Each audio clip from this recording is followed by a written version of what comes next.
আল্লাহ বলছেন ইন্না আনজালনাহু ফি লাইলাতুল কদর। আমি লাইলাতুল কদরে কোরআন নাযিল করি। কোন মাস? শাবানে না রজবে না? তাহলে রমজান মাসে কোরআন নাযিল হয়েছে প্রমাণ হলো?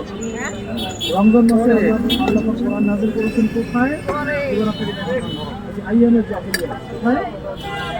আইয়ামে জাহেলিয়াতে যখন একটা যুগের মধ্যে শিরক আছে, সুদ আছে, ঘরে ঘরে সুদ, ঘরে ঘরে সুদ, ঘরে ঘরে মাদক, ঘরে ঘরে মেয়েদের অবমাননা এবং ব্যক্তির হানাহানি, কাটাকাটি, মারামারি, জেনা, ব্যভিচার হচ্ছে সমাজের মধ্যে। এখানে রমজান মাসে লাইলাতুল কদরে আল্লাহ বুঝতে পারছেন? এবার এই মাসটাকে আল্লাহ সম্মানিত শুধু বাদাম দেওয়া যাবে, তাহলে রমজান মাসের মূল কাজটা কি? আর 20 টাকা বাদাম দাও, তেল দিবে না, পেঁয়াজ আর এখন আছে সালাদ দিবে। এই